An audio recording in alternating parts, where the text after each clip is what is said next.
So here's my 2-meter sailboat. It's kind of a prototype. Our next boat's going to be 3 meters.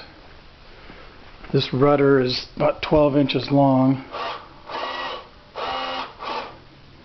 And we use extra large servos on that.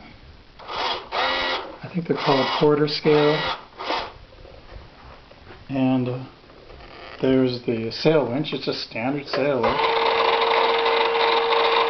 And it's surprising for such a small arm I could operate a big sail.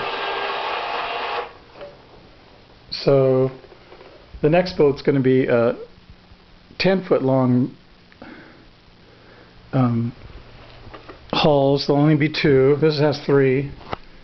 And it's going to have, on each hull there'll be a sail, and it probably be about the same height. This is 10 foot long, and so